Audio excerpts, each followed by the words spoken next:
I can hear. Can you hear me? Yeah, sure. Fine. Okay. Organized by School of Science, Navrachna University, Vadodara. We have with us Professor A.V. Ramchandran, Professor Emeritus and Mentor, School of Science, Navrachna University, who shall be enlightening us with his expert inputs on career options in the field of sciences. Good evening, sir. Good evening. So, before I proceed with the session, for the benefit of our audience, let me introduce today's expert. Professor Ramchandran is formerly a dean at MS University of Baroda, Faculty of Science. He was formerly head of the Department of Zoology at the Maharaja Sayajirao University of Baroda.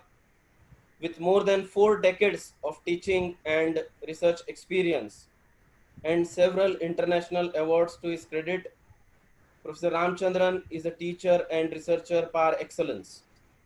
He has more than 250 international research articles to his credit. His articles have been cited more than 2,250 times with an H index of 24 and an impressive I-10 index of 67. Professor Ramchandran has mentored several PhD students. He is a very reliable mentor and expert in the field of endocrinology and reproduction. Welcome, sir. Thank you. Thank you. And I hope the audience will have lot of takeaways at the end of this session. So for the audience, the session is divided into 3 sections. The first section will focus specifically on life sciences. The second part will focus on chemistry, and finally we conclude with the question and answers from the audience. So, sir, we all talk about life science. What would you want to say to the young students who are stepping into college or university education regarding life science? Yep. Okay. Now, first of all, I would say that a career in life science is actually life changing. So, I'm addressing the students. If you're trying to decide what subject to opt for along your college or university entrance path, or you're looking for an exciting, spiced up career prospect, life science career is waiting for you. With the world rapidly changing with technological advancements, finding a right career that offers a stable future is crucial. Fortunately, more so in recent times, life sciences offer you that satisfactory break for your career journey. Now, life sciences, as of recent times, offers very many opportunities, job satisfaction, and security, along with competitive pay package. I don't think modern generation would want to miss out on these possibilities.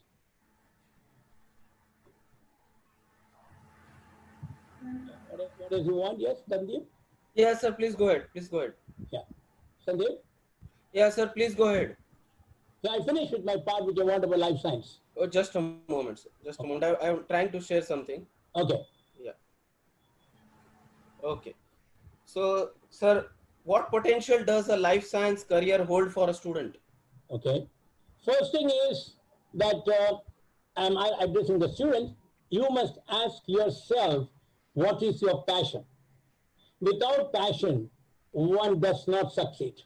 So if you are dreaming of making a difference to yourself and to the world by developing a vaccine, a drug, or medication for the many life-threatening diseases which we have around us, or want to maintain the quality of foods to prevent various illnesses, or want to come out with a cutting-edge technology, a career in life science is what you're looking for. As far as the field of medicine is concerned, life sciences are usually at the forefront for making scientific breakthroughs. Apart from medicine, life sciences also play important role in other fields like agriculture and food protection. Now, there has always been a need for life sciences for advancements in our society on a day-to-day basis. There are always newer and newer demands from the societal point of view, and innovative life science graduates would always be in business. The ever-evolving demands of the society offer a plethora or a very many job opportunities for those with a career inclination for life science. Does it answer you? Yes, sir. Yeah. Sir, what are the job opportunities after BSc, immediately after BSc, and what are the options for pursuing post-graduation, post-BSc Life Science? Okay. With plenty of possibilities across dozens of fields, there is some opportunity or other for every serious life science graduate. Now we talk about some common careers in life sciences. There are biochemists, clinical research associates, research assistants, and microbiologists. There are also other opportunities like biomedical scientists, biotechnologists, computational biologists, industrial pharmacists, and bioinformaticists. Though predominantly most of the careers in life sciences are oriented towards the field of medicine, there are many other opportunities across other fields also. If you are interested in the medical field and don't want to be a medical practitioner, biomedical scientists would be an ideal career choice. Biomedical scientists are the engines which drive the medical practice. You can opt for industrial pharmacists, and industrial pharmacists are involved in developing safe and effective medications and getting them marketed. An industrial pharmacist could be involved in any stage of the process, including drug development and discovery, conducting clinical trials, or even efficiently marketing the drug. You can also be a clinical research associate, is another option. The roles do overlap with an industrial pharmacist. Nevertheless, these are the people who look after the clinical trials of drugs on selected patients, or even test vaccines and other treatments to ensure safety and efficacy of the products. So life science graduates have opportunities in biomedical field, in the field of agriculture, in the field of ecology, or in computer science fields. But if you feel that these are not your cup of tea or not to your taste, are not appealing to you, in that case, you can opt for biochemistry or microbiology, computational biology, animal science, plant science, etc.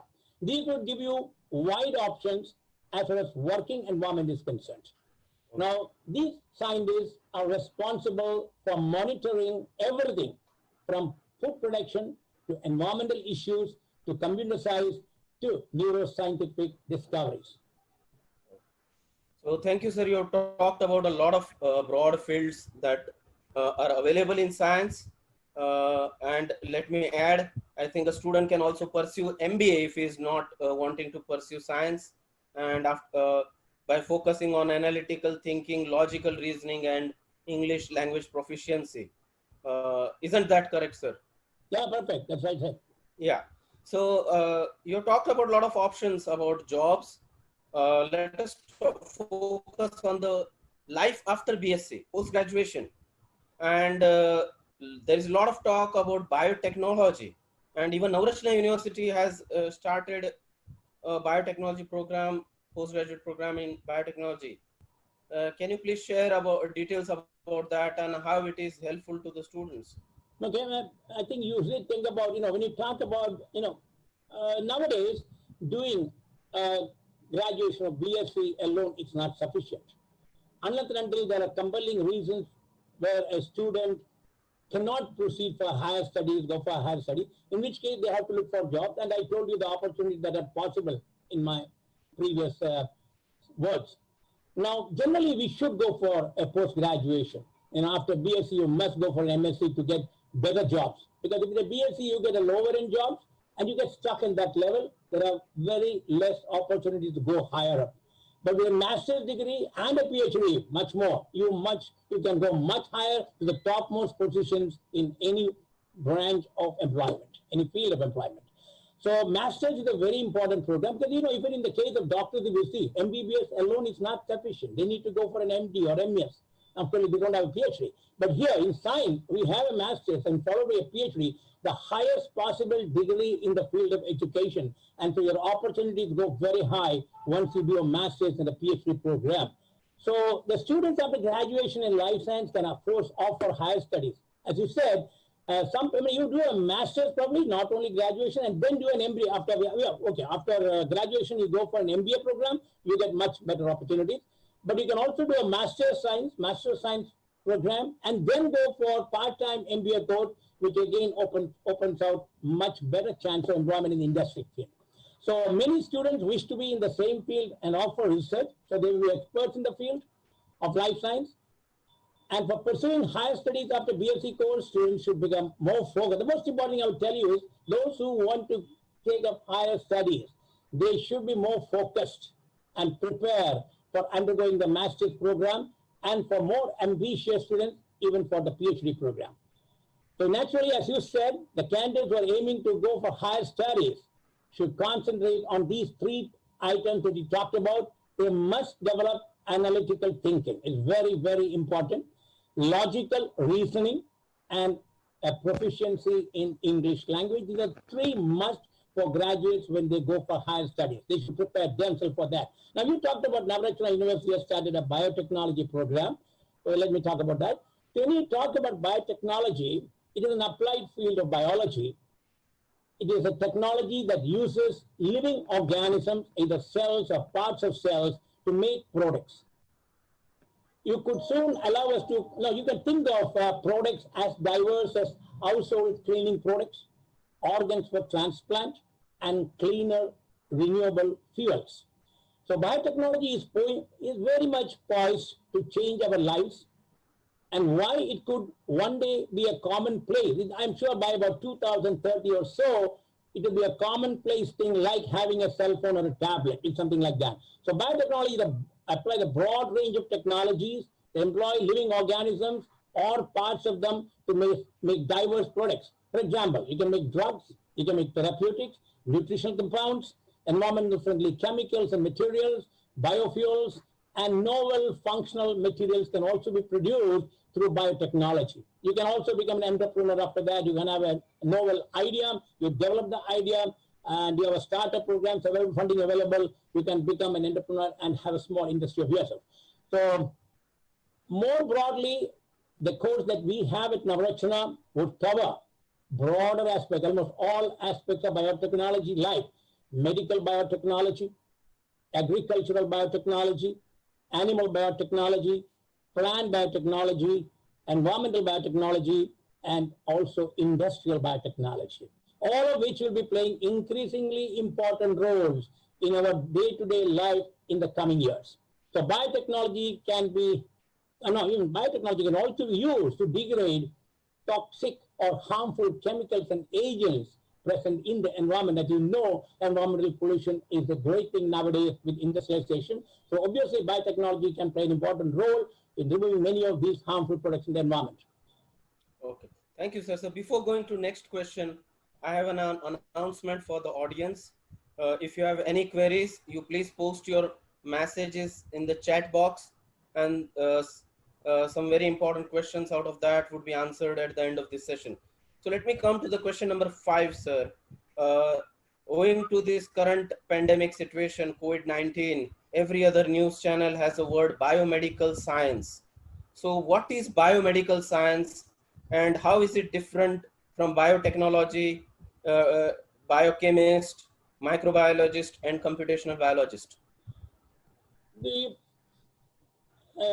you talk about biomedical scientists, these are the people. Usually medical samples are examined by such professionals. For example, blood, tissues, various type of organs, etc. Now, biotechnology is a wider field which encompasses all aspects of branches of life science related to medicine, except that you are not going to be a practicing doctor, but you are the one who is going to generate information for doctors to practice.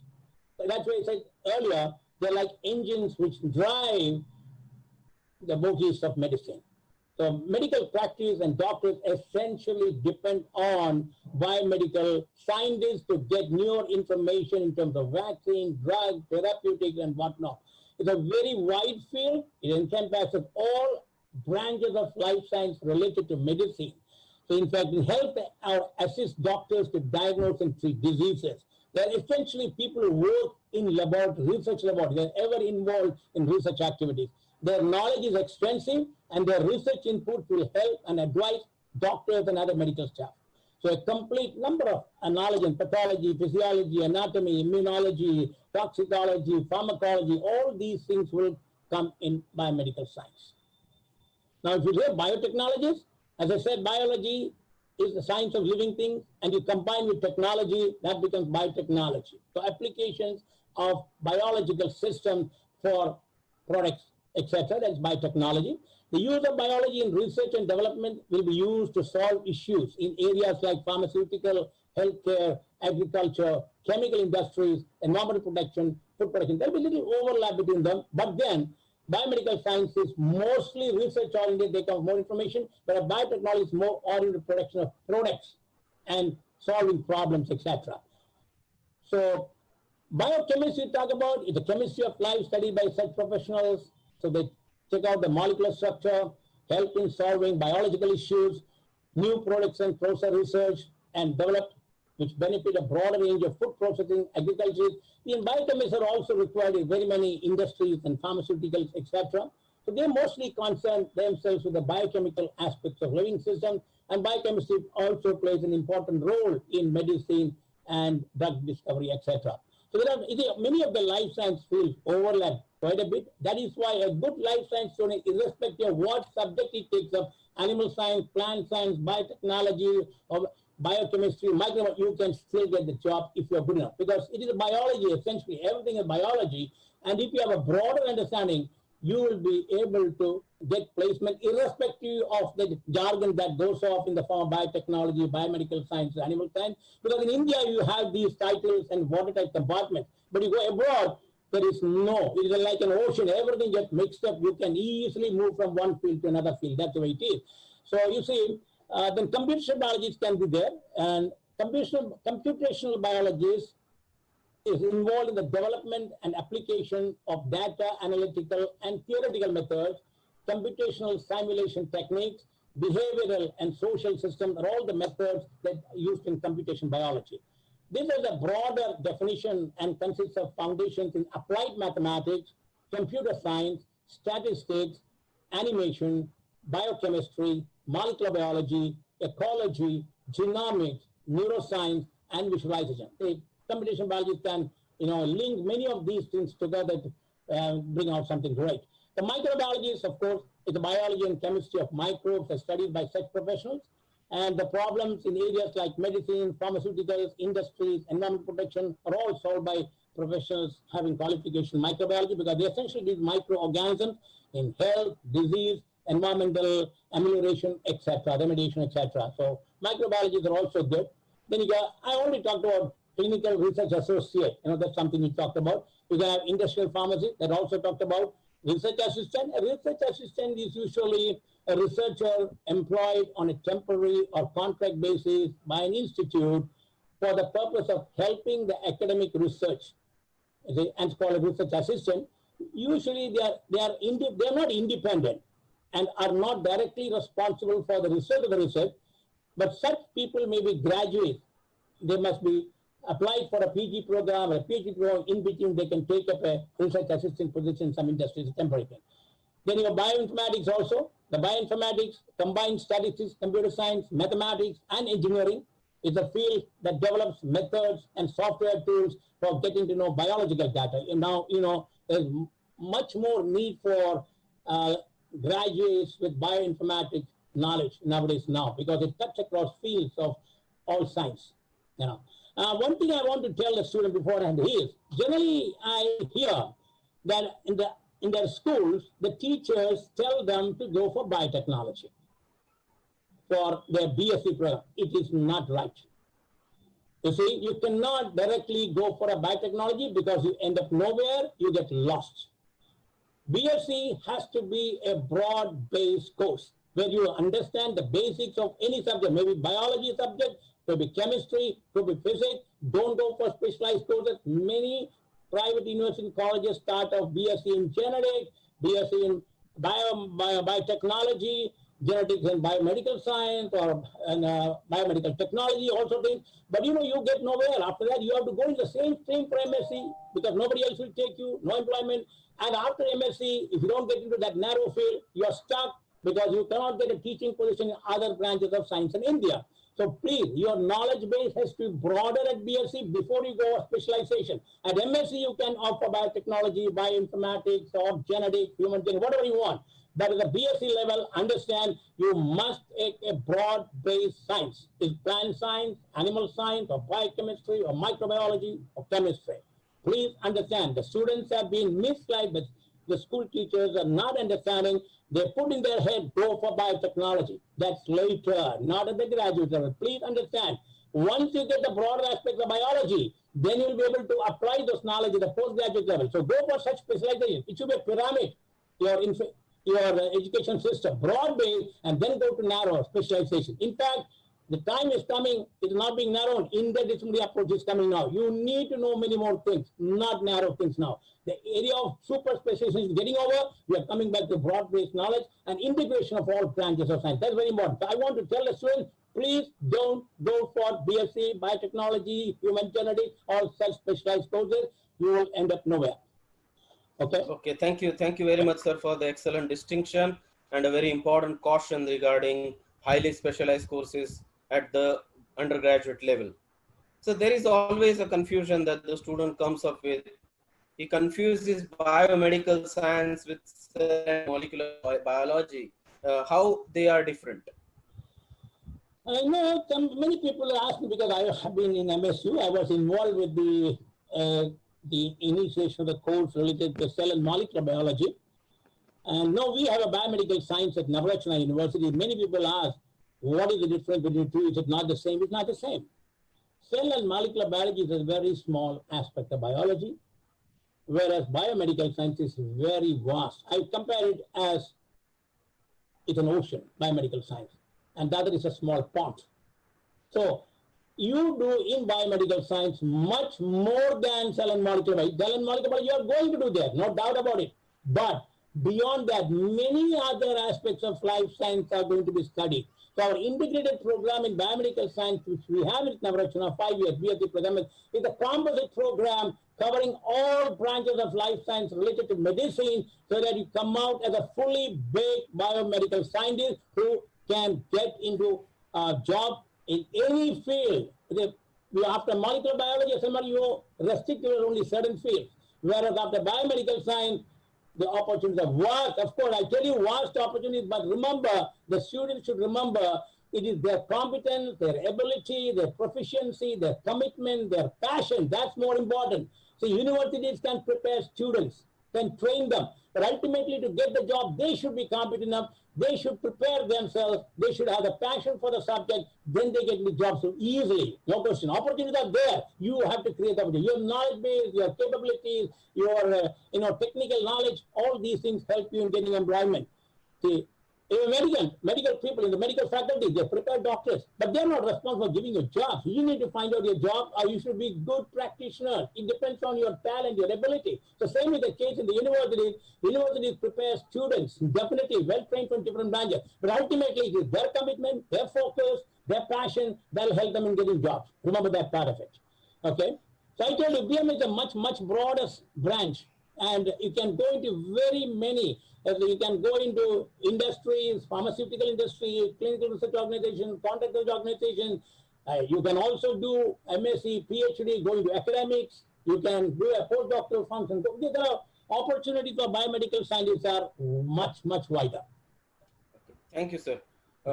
Let us talk about postgraduate program in life science. what kind of specialization one can pursue? So I only told you one thing that, it is actually, people always, I want biochemistry, I want microbiology, but they're all branches of biology, because an animal science person also knows some microbiology and biochemistry. Biochemistry knows also something of plants and animals. So they're all overlapping fields. It's not nothing, but any branch you do at the BSc level, then you can go to higher levels and go to whatever fields you want to. But when you talk about life science program for MSc, now I think we have a master's program in animal science, you have a master's program in biochemistry, you have a master's program in plant science, and you also have a master's program in biotechnology now. So if you look at the master's program in life science, that's animal science, they are intensive, comprehensively intensive courses of 2 years, and these programs aimed at the opening out career prospects in various fields related to each subject. Now, usually the first two, then if you look at the first 2 semesters or so, the topics are common for animal science, plant science, biochemistry, etc. Because these are all common branches. For example, cell and molecular biology, genetics, physiology, biochemistry, immunology, dermatology. These are all common. So these common topics are taught in the first 2 sessions, all of them. And ultimately, after doing these common papers in 2 semesters, then the prospective graduates will study specialized topics in each branch in the 3rd semester.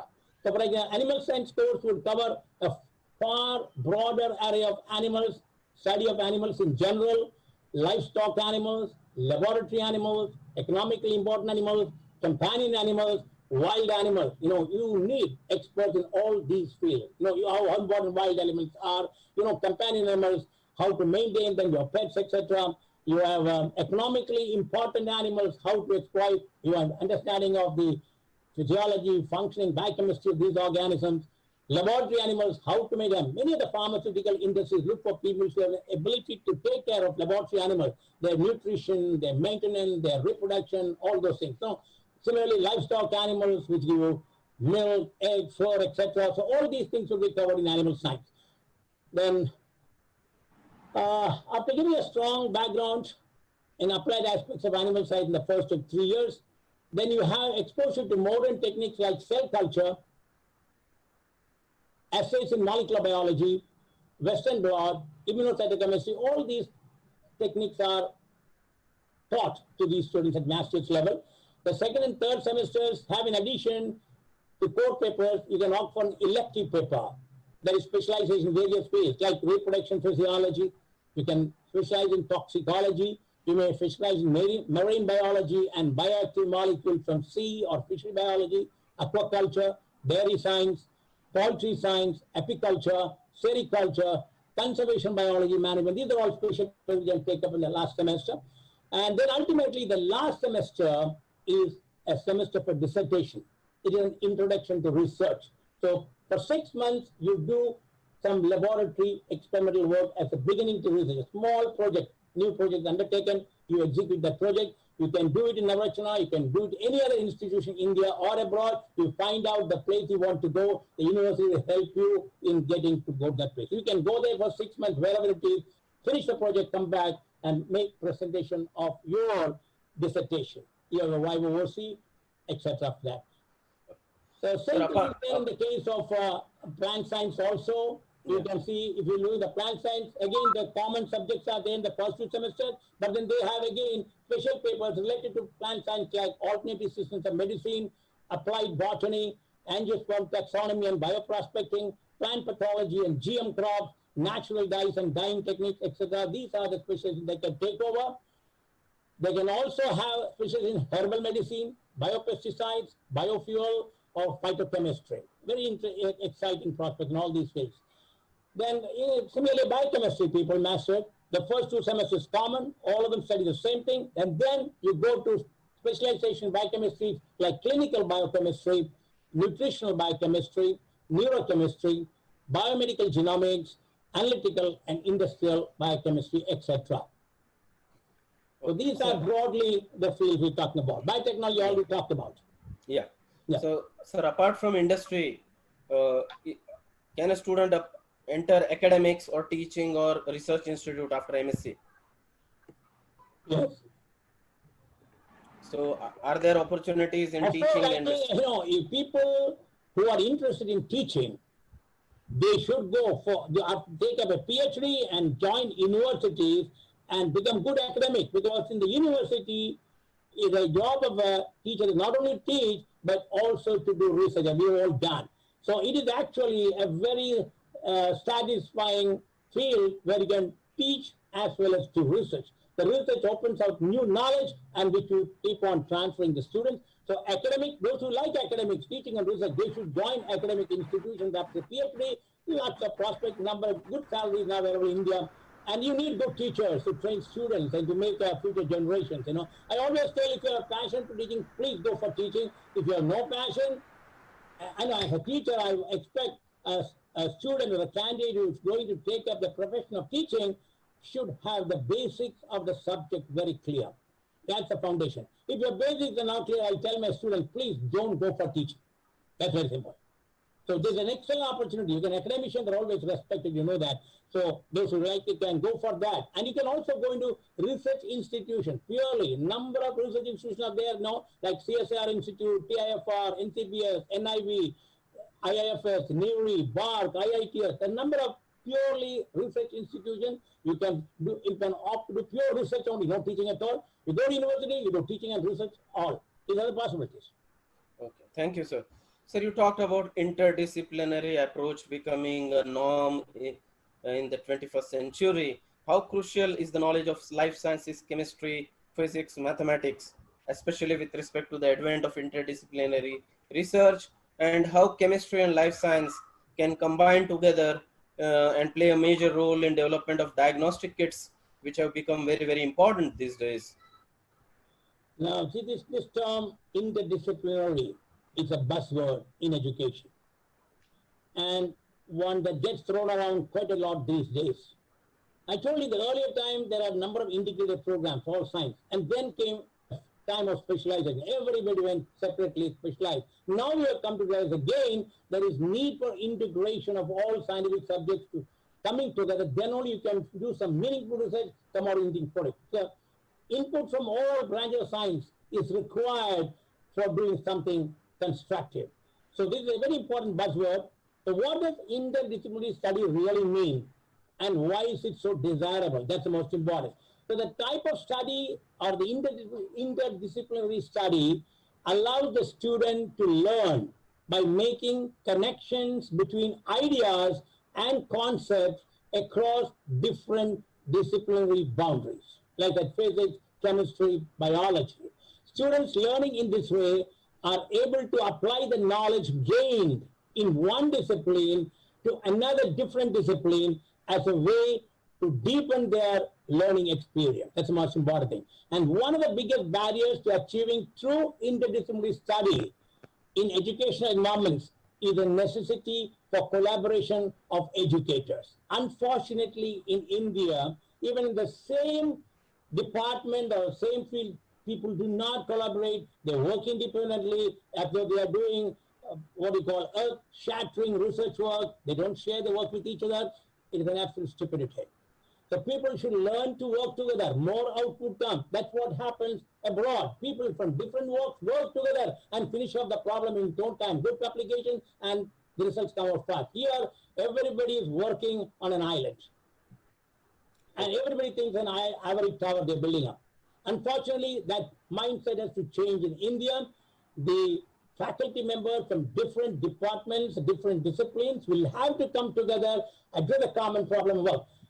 Fortunately for Navarchala University, we have very good young faculty members across the various science branches who are all willing to work together. In fact, I know that they have come together to set up a project for drug development recent times. So I'm happy that Navarchala has the culture of interdisciplinary approach where the faculty from different branches of science, chemistry, physics, botany, zoology are all coming together and working together. And this is a very important thing. I appreciate this, what is happening in Navarchala University. I think that is a very good environment for the students who come in to learn and understand. So they've got a very nutritive environment. So this barrier has to be broken in India, but at least Navarchala is one place where I've seen that they work together, and I'm a part of that. I'm happy.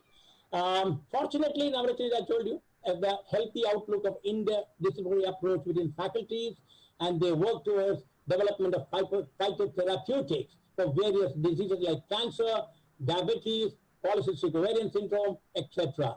So by combining the expertise of biology, chemistry, physics, mathematics, and computer science, they are working towards solving a number of important problems or even developing therapeutic products. But if you come into Navratna, I'm sure you'll be exposed to this environment. So I think this is an ideal environment for students to find themselves. Okay, thank you, sir. It's not only for their enrichment, but also for developing a mindset of cooperative working and understanding. Yeah, thanks a lot, sir. Let us now turn to chemistry. So what are the career options for a BSc chemistry student after pursuing graduation in chemistry? A BSc student has lots of opportunity in industry. Unlike in biology, there are a number of chemical industries. That's the thing. So especially in the western part of India, Gujarat, Maharashtra, there are lots of chemical and pharmaceutical industries spreading across Gujarat and Maharashtra, almost 600 kilometers stretch right from Batua in Ahmedabad till Panvel in Maharashtra, say. So the job opportunities are very high in these different industries as far as the graduates are concerned. There are industries like pharmaceuticals. The graduates can find employment in pharmaceutical or paints like Asian Paints and Berger Paints, fertilizers, GSFC, GNFC we have, polymers, Atul and Solvay, fine chemical, GSL and GFL, petrochemicals, for example, Reliance, oil and gas, IOCL, ONGC, BPCL, we have agrochemical and pesticides, UPL, insecticide India Limited, metallurgy, Birla Copper. So these are all the various industries where a graduate of chemistry can find fruitful employment. Okay, so what are the postgraduate options after pursuing BSc chemistry? Well, students, many of the things will apply to chemistry also. What I said for life science, talked about life science extensively. Pretty much most of those things apply to chemistry as well. So students after the graduation in chemistry can offer higher studies like MBA or a Master of Science, and many students wish to be in the same field and offer research, so they will be experts in the field of chemistry after the course. For pursuing higher studies after BSc course, once again, the students should become more focused, prepare for undergoing a master's program, and also prepare themselves. More ambitious students can also prepare a PhD program. So the candidates who are aiming to go for higher studies, again, I told you, should develop the three important things: analytical thinking, logical reasoning, and proficiency in English language. Now, postgraduate studies options out of BSc chemistry are lots, like MSc organic chemistry, MSc analytical chemistry, MSc polymer chemistry, MSc applied chemistry, MSc industrial chemistry, MSc physical chemistry, MSc biochemistry. Now, even chemistry and biology, because both can take up biochemistry at the master's level, and also MSc environmental science. This is another field where both biology students and chemistry students can take a master's program. So ultimately, you see here also you can see all the specializations in chemistry occur at the master's level, not at the BSc level. So you cannot go for a BSc in organic chemistry or analytical. That's a wrong thing. You always go for understanding the entire field of chemistry properly at the BSc level, and then go for specialized studies at the master's level for the post-graduation. Okay. Sir, another important field which is fetching a lot of white-collar jobs for the young graduates, that is intellectual property rights. So a life science and chemistry student, can they opt for the intellectual property rights jobs and regulatory kind of jobs in industry?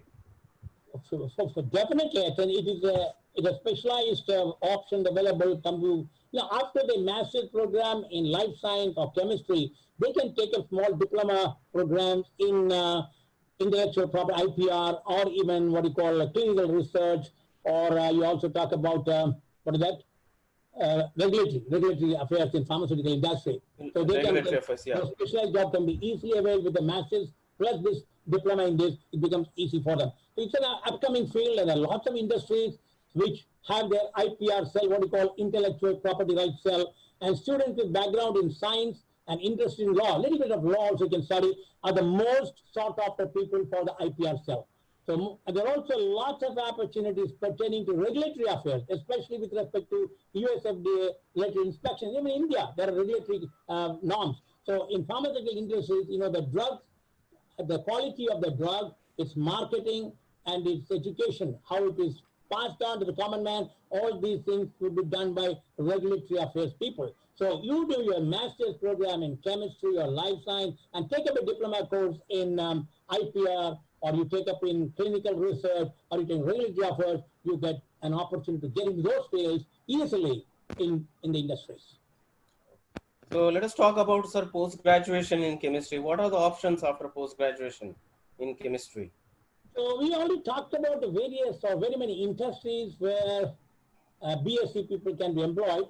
So apart from the opportunities such industries mentioned already, a postgraduate in chemistry can also offer teaching and research. Like in the case of life science, if you have a bent of mind for teaching, you are academically interested, it's more satisfying, of course, because it's the research in academic environment is more free. You can do what you want. You have your own problem, identify and start working. When you go in industries and everything, the work is, of course, what they are doing. You need to do that particular work. So your independence is lost. They may pay you a little more, but then your independence is not there. But those who are interested in independence in what I'm doing, I want to do what I want, then university is the right setup where you can take up a research program of your own liking and pursue it very easily. So teaching and research combined together is a very ideal opportunity for those who are academically minded, do a MSc, PhD, and take up teaching in university. There's the essential difference between university teachers and college teachers. College teachers teach, but they do not do research. They may do, they may not do. But university teachers are supposed to do research. That's why they're in university. The university is citadel of education combining teaching and research. You see? Yes. So you can also go for succeeding in between. When you're doing research after MSc, if you clear or pass, we call the CSIR net. Now there are two types of it. The lower grade, it is for teaching position, the other for availing fellowship for research work. So naturally, if you're doing a PhD and you pass the CSIR net examination, you get a fellowship of 30 to 35,000 for all the 3 years of your PhD work. That's a very important thing. So it is now 35,000, 30, 35 plus house rent. But by the time these young people are now trying to come into universities, that'll take another 5, 7 years. I don't know what the salary of the fellowship, much higher, no doubt about it. Okay, so that's one thing. So you can avail this prestigious fellowship, and if successful in qualifying the examination, such students can secure fellowship with house and allowance during their PhD. Others, they love to look for fellowship or some project, a faculty member of the project in which there is a position for appointing a research assistant. Naturally, some of these PhD can be employed in that positions. So moreover, after 2 years of JRF, they call it Junior Research Fellowship, they are eligible to avail Senior Research Fellowship, which amount is slightly higher than the JRF. And pursuing doctoral degree enables the student to become, ultimately afterwards, can become an assistant professor or a research scientist. You are going to university, then you become an assistant professor, then go up to associate professor and become a full professor. These are 3 grades available in universities. Or if you don't want to teaching, after PhD, you can go into pure research institutions and you have to become a research scientist. Okay, and the option of pursuing research in CSIR laboratories like BARC, TIFR, NCL, CMCRI, IITs, NITs, IICRs are already available. So after the PhD program, etc., they can easily join the research program to various research institutions. Okay, so thank you, sir. Most of the questions you have answered. Let us move to the last round, and I think that is going to be a very interesting one. That is the question and answer round. So, yes, Sandeep sir. Yeah, do you have any questions, Dr. Darshi, with you? Yes, I do have some questions, and Okay. if sir, can I proceed with the questions now? Yeah, you please go ahead and Okay. mention the question to sir. Sure. And you mentioned the name of the person who is asking the question. Yeah. Yes. If you have it. Yeah. So, thank you, sir. That was a really enriching session, I'm sure, for all of those who are attending, and they have some specific questions. Some names I can see, some names are not very clear, so I'll just read them out one by one. The first question, which is there from Vitiksha Prajapati, she's asking, what is the difference between biomedical science and biotechnology? And also another question, what is the difference between biochemistry and biotechnology? These are the two questions which she's asking. Okay. As I told you, there's quite a bit of overlap between various branches of life science, no doubt. But yet, there are finer differences between these. Biotechnology definitely becomes a narrow field because it's actually combining of biology with technology, technological applications of biological systems, using cells and parts of cells to develop, like biochips and these and that. You can develop different types of products. It's a technology-oriented thing, where you're using biology and developing technology. It is developing technology using biology. So that is that. Whereas the biomedical science is purely research, continuous laboratory work is a much broader field than biotechnology. I would say becomes narrower.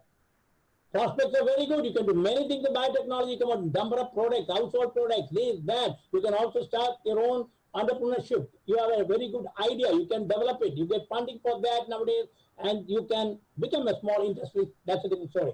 But biomedical science is much vaster, much vast. And I told you, you study those people who are going to do BMS at Nagarjuna, I want them with a heavy course with almost every branch of life science related to medicine is covered there. If I can, some of those who are interested later on come to me, I can show you a presentation of that. It's much wider, heavier, and so the opportunities are also wider, no doubt about it. But again, Okay, sir. I tell you, you should not look at it as a student, you should look for your interest, your passion, where you are interested. You should always follow your interest. Don't go because somebody tells you do that, you tell that, your opportunities are more here, it's wider, it's smaller. No. If you like something, that's more important. So please choose a field which you like, which you want to do, in which you have interest. So forget about all these differences. But I gave you the difference between the two biomedical is much vast, wider, and more working in the research laboratories, developing vaccines, drugs, therapeutics, etc. Biotechnology also will come, but then it is technological application. There's slight differences there, that's all. And then you asked about biochemistry and biotechnology. Again, there's an overlap. Biochemistry, you see, we'll talk about fermentation technology, this, that, etc. But again, there is overlap because in biotechnology also you make use of biochemistry is where? Inside the cells, enzyme, protein, all those things. And biotechnology also you make use of some of those enzymes or cell organelles and so on. So for example, you're talking about electricity generation. You can use some of the animals. The knowledge that you get from animals can be used to generate cheaper electricity. You heard about animals which generate electricity, like electric ray fishes. You understand the mechanism, biological mechanism involved in generation of electricity. When you touch those fishes, they give you a shock treatment so they can go away. That's the way they escape from the predators. So if you can exploit that system, you can develop a technology based on that. Like fireflies and those insects who produce light, you understand the technology, you can develop a technology for that. So these are using biological systems or understanding of the biological processes and using them for applicative value. Even biochips, even electronics now, they talk of biochips. Using biological systems become much cheaper, much durable than the other technology available. So that's part about it. Okay, sir. Sir, there's a next question from Khushbu Suthar, and she's asking, what is the scope of environmental science in India in the coming next 10 years? If we are talking about the coming 10 years, I think it is tremendous. Because the way we are polluting our environment, I think there are so many possible environmental science. But of course, environmental science is fixed to environment, that's what it is. But then, environmental science also will go to medical field because you talk about health effects of environmental pollutants on human beings, effect on animals. So they're also biology, and so you cut across the branches. There are also lots of opportunities come. And environmental remedying itself, how to overcome the pollutants in the environment, right? You can use microorganisms, etc., to, petrol-eating bacteria, plastic-eating bacteria, use those technologies, etc., to clean your environment. Because environmental biology will be required because, what pollution is all man-made. With industrialization, we started polluting our environment. No doubt, you cannot do away with industrialization because of human survival. For meeting human needs, you need industries. So industries is not going to stop, only you can reduce it. But then any industry is definitely going to create pollutants. So environmental problems will be there. So environmental scientists are required in the years to come in many numbers, no doubt about it. But if you have a passion for environmental science, you can branch out. It's not only this. Once you get to the field, you know what you want to do. There are ample opportunities in the field of environment itself, cutting across branches. So if you have a craze and a craving for environmental science, get into it. Don't bother about anything else. Sir, in continuation to the same question, there is one more person who has asked a question related to environment science. I am not able to understand his name, his or her name, but I'll post the question. Sir, which subjects do environment science consist of? So probably he or she wants to know basically what kind of subjects one would study if one chooses environment science. If you take environment, you need biology, you need chemistry. Both are required, and specialized aspects of some geographical aspects, about earth, air, water, the basic content, those also required. So you'll have lots of geography, physics, chemistry, and biology. All will come in. Okay. When you talk about environmental chemicals, etc., so naturally chemistry will be involved. Okay, sir. Yeah, so there is, yeah. Before going ahead with the next question, I have an announcement for the audience. We will try to accommodate as many questions as possible. But if you still want to have one-on-one interaction with Professor Ramachandran and get your query sorted, you may write down an email and get those sorted out. Also, one-on-one queries also later on at the email IDs that are, I think, shared in your chat boxes. Thank you. Go ahead, Darshi. Yeah. So the next question is from Akshita, and she has a question which is, what all types of jobs are available for a MSc biotechnology pass out? And she also wants to know whether what is better, to do a PhD and then go for a job, or do a master's and then go for a job. I think, sir, this is a very important question for all students, because it's like a crossroad, and we do know that there are two avenues which open at different levels. So, sir, your input, sir. Biotechnology, as I told you, has lots of opportunities, no doubt. And looking ahead, after about 10 years, that these people will be doing their BSc, MSc, and their PhD will be about 7 to 8 to 10 years. Naturally, the opportunities will be much wider in India also. As of now, of course, if we compare with Western countries abroad, naturally, a pure biotechnology is a lesser opportunity in India compared to abroad. But then there are many industries which are willing to take up biotechnology. Because, Indian business is something like, I put a rupee today, I should get back 2 rupees tomorrow itself. That's a problem, because they have to pay good salary to biotechnologists, and before the bench result is transformed to industrial or production level, they're not ready to wait patiently. Whereas abroad, they invest so much of money for biotechnology and wait for the product to come out. Sometimes 5 years they wait, sometimes we not give a result. It's gone. But then they're willing to take the chance. Unfortunately, Indian business is not willing to take that change. That's the problem. That's why there is a slight dearth of requirement of biotechnology in India. But biotechnology has immense possibilities. Many industries, pharmaceutical industries, other industries do employ biotechnology. But ultimately, I tell you one thing, is your competence that's going to play an important role. Forget about the subject. If the candidate or the student, if you're bright enough, you have a brighter outlook, you have an overall knowledge, you have passion, you have commitment, you have thinking, and you're good in your subject, nobody can stop you. The opportunity will come up always. The scope you create for yourself instead of waiting for scope.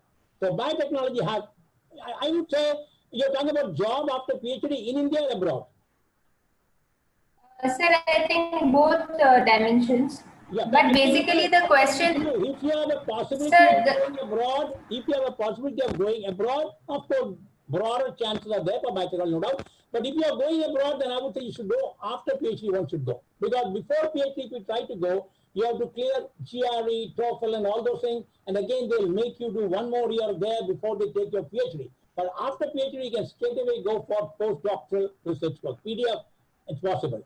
So in India also you can do PhD and PDF-like programs are available now from funding agencies. There are a number of lucrative PDF programs available in India too. So you can do it here and then go away. I think if you're going for a job in India abroad, it's better to do a PhD and then look out. The opportunity is bigger because you can scale higher on the careers run, you see. The ladder up you can go. Compared to MSc or PhD, obviously you get better chance for a PhD. A higher position the level of your PhD. It all again depends upon a passion and how you work towards that. Okay. Yeah, I can just add to it, Darshi.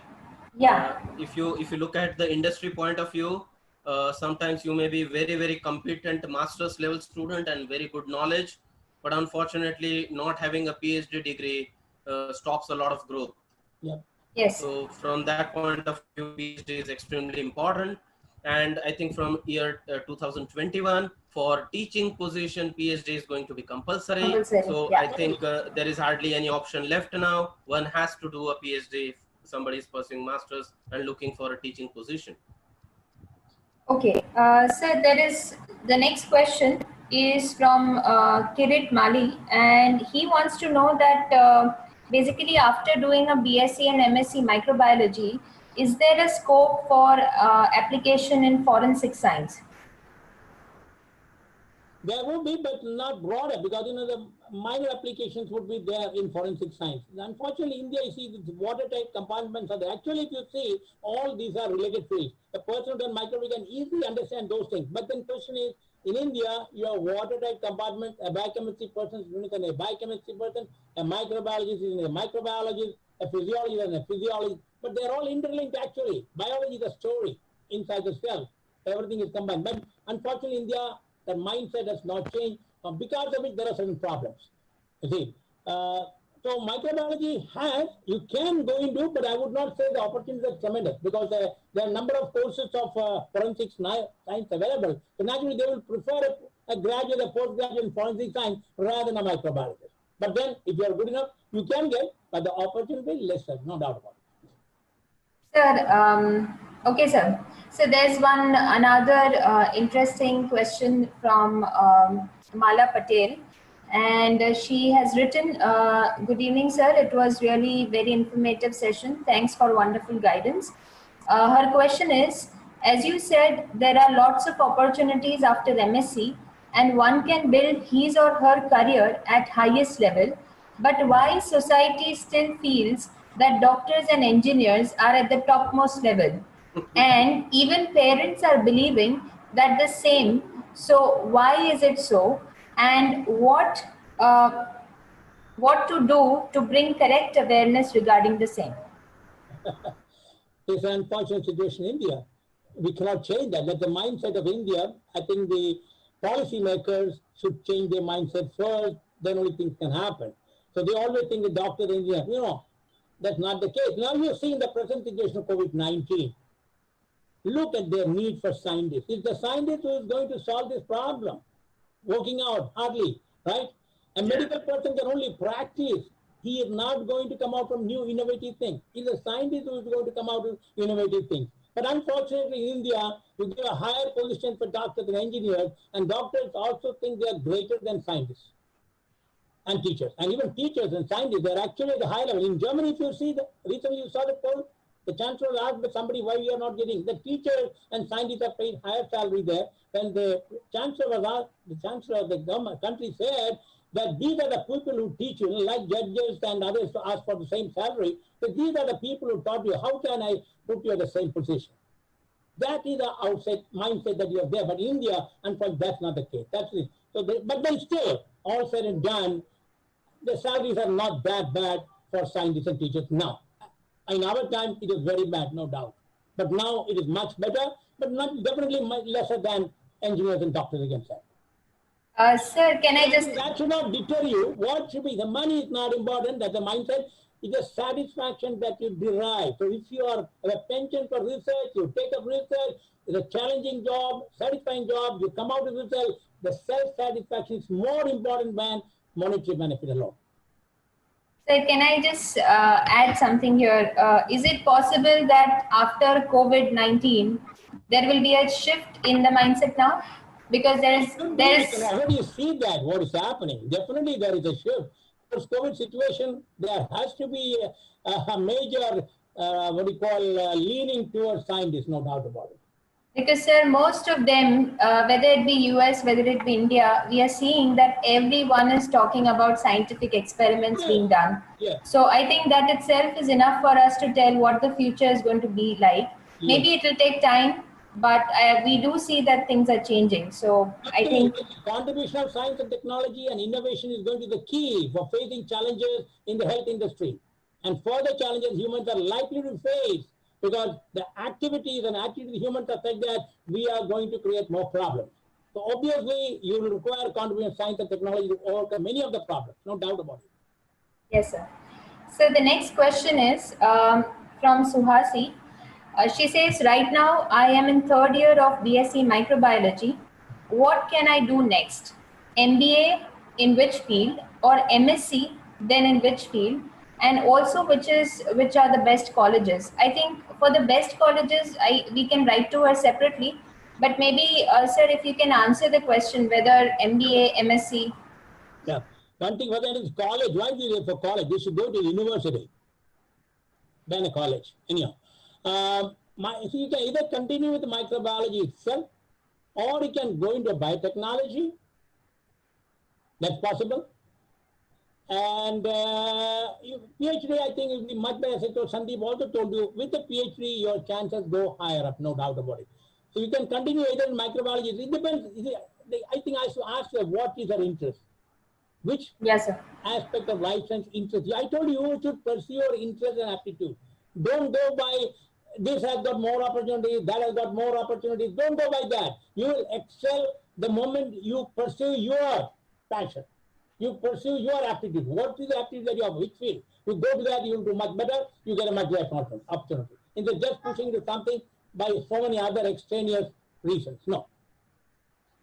Okay, I think the next question is from Anita. She says, what exactly does BSc in zoology focuses at? BSc in zoology? Focuses at. So BSc basically, zoology obviously focuses on animals in general, and all information that a biomedical scientist, a doctor gets on human beings ultimately comes to me from animals. We cannot use human directly. So an understanding of animals, the machinery of animals is the same machinery in humans. So you need to understand the organisms, how the various organisms, animals are important for life, economically useful animals, there are pathogenic animals, organisms. So study of animals is also equally important, and it also relates to because the animal science people also study biochemistry, they all do molecular biology, they do all those things. After all, the cells are in animals and plants. When you talk about biochemistry, the chemical reactions occurring in cells, they're essentially occurring in animals and plants, you see. You cannot study it separately. Molecular biology, the proteins and DNA molecules are genetic material, how it functions. It is within cells, and the cells are in plants and animals again.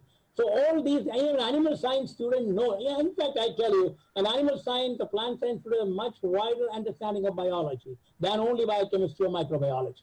Because animal science, in our case in MSc and BSc when I did there, in zoology, we did study microbial genetics, everything. And in fact, I tell an animal science student a much better chance of clearing a net than a pure biochemistry or microbiology, because they are limited in the study. Whereas a zoology student studies wider aspects, and hence has a much better chance of clearing competitive examinations.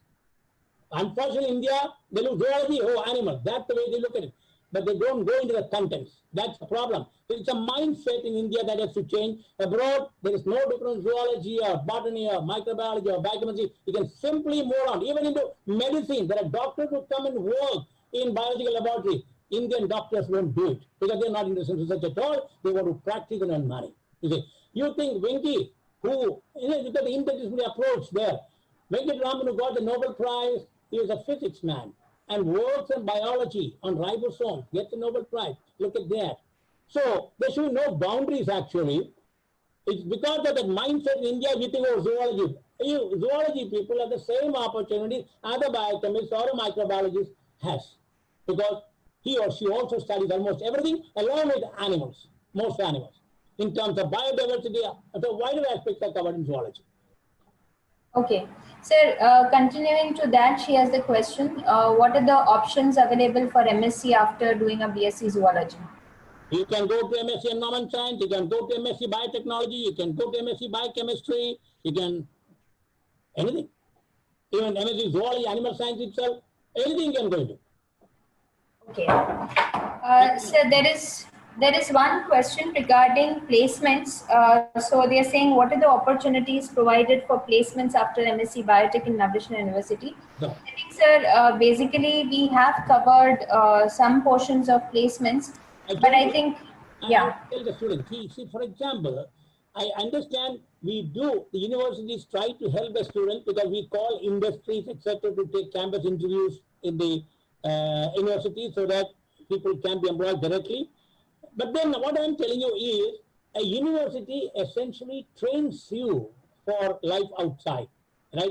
But then ultimately it is your talent, your ability that will fetch a job. I tell you, a university cannot guarantee a job for you. They can teach you.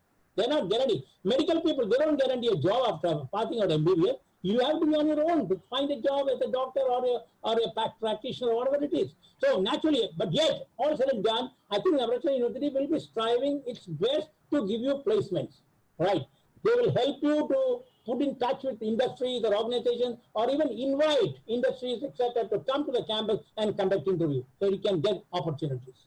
No doubt about it. University can always help you, no doubt. But don't say university has to guarantee a job. That's not the case. University guarantees to teach you, train you, and then help you, of course, in all possible manners, help you to find a placement.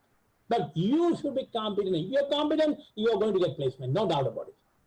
No doubt, university will try to Okay. help you out. I think, yeah, Can I I add think, something to that? yes, yes, sir. Yeah, let me add something to what Professor Ramchandran said. University can act as a facilitator.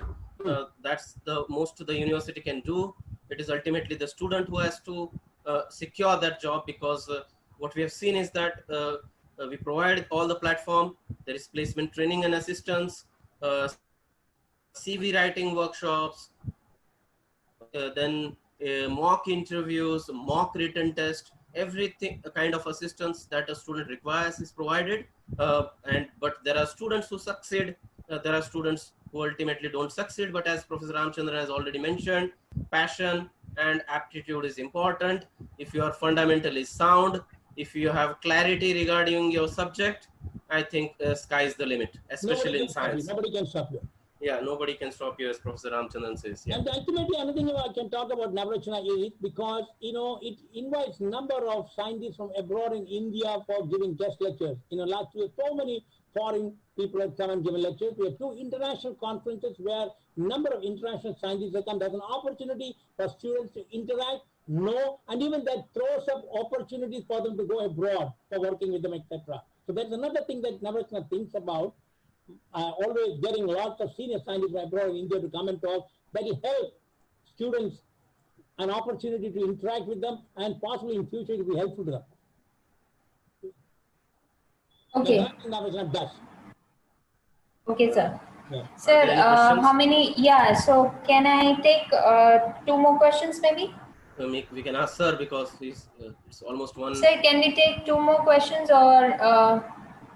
No problem. What is it? Okay. Yeah, okay. So there is the question which I asked you last was from Chaitanya, the one which we discussed. The question next is from Kritika Agrawal, and she's saying, how do we go about after BSc to pursue non-academic jobs? So basically her idea is to ask what type of non-academic jobs can be I pursued. gave you in the beginning some of the opportunities available for BSc graduates, right? But if you compare BSc Life Science and BSc Chemistry, probably BSc Chemistry will have more opportunities because there are more industries, chemical industries, where they right to employ only a graduate, give a low salary and get the work done. You see? But that type of industries, you do not have much in Life Science. So obviously, BSc Life Science, I told you, you should not stop at BSc unless and until there are compulsory, situations which are compelling you not to go higher education, in that case, you look out for a job, a BSc. Otherwise, you should go ahead and do your master's. So I Okay, think sir. so when opportunities are there, but you have to understand it will be a lower level job, and generally you get stuck because promotions are not possible. Higher level you will not be able to get because there are master's people and PhD people coming. Obviously, they are going to occupy the higher position. You will live at a lower level, doing routine work. You'll keep doing. That's what it is. So that depends on you. What you want to do. You want to remain at that level, and of course, if you have certain compelling reasons why which you cannot go, then you have to take up the job. There are possibilities, as I showed you all those things. Sir, I think most of the other questions, some of them we have covered, but there are a few more. Maybe we can answer to them through email. Okay. Just one last observation, if you can give from your side, because we have been hearing this from a lot of parents and students. The difference between opting for a BSc, MSc dual degree or separate degrees and a BSc, MSc integrated. Yeah. So if you can just throw some light on that. See, when you talk about, if you are very clear, that's a problem. In India, the students are not clear what they want to do. They're not sure about their passion. They're not going understanding their aptitude. Once you are clear at the 12th standard, I want to do this, to get into that. So I want to become a biomedical scientist. I want to become a scientist.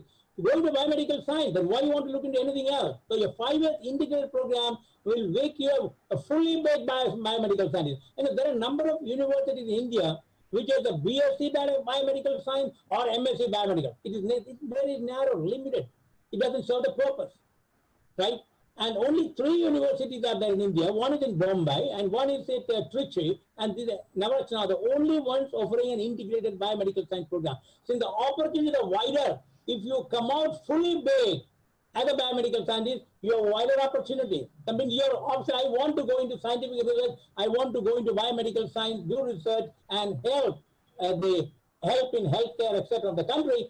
Take it up. Take the 5 years it is. You do a BSc, then think, what should I do? Again, go for admission test at MSc, then take up a subject. All those things are lost. At once you take an admission, you're going continuously for 5 years getting a master's degree in biomedical science. But number of science graduates after biology, they go for biomedical to MSc ultimately. See? And ultimately they want to get a job. But an integrated course in biomedical science will have much better opportunity than a person who has done only master's biomedical science. Right. So biomedical science, I told you, has very, very wide opportunities. So it's better to go an integrated program in certain fields like that. If you're very clear, I want to do that. If you're uncertain, it doesn't matter what you do ultimately. Because you keep, okay, I'll do a BSc in this, then think what I will do in MSc. That's a different story. So an integrated program is much better. If your objects are very clear, I want to do that, you go ahead, join and go ahead and finish it up. Because you come out fully baked, fully prepared for the external world then. Those who wish to get more guidance can either write to us at the email IDs given here or the email IDs which are given in the message under YouTube. So you can also visit the YouTube channel and also send us all your requests. Thanks a lot, Professor Ramchandran. Once again, I will emphasize the fact to the audience. We believe in dissemination of knowledge. Okay, there are no barriers. Education is for one and all. If you have any queries, you can always write back to us. It is not limited only to this session, and it is not limited to territories. From wherever, whichever location you are in India, technology can help you in reaching by email. Please use that facility and you can sort out your queries. Thank you very much for your patience.